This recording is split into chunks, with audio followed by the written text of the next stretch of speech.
হার বাংলাদেশের।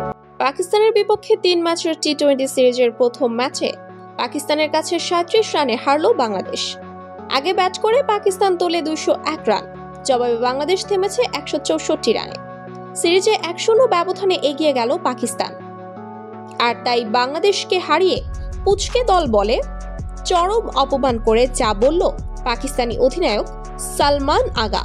তিনি বলেন, বাংলাদেশকে আমরা দল হিসাবে মনে করি না, কারণ আমাদের আত্মবিশ্বাস ছিল আমরাই ম্যাচটি জিতব। এখন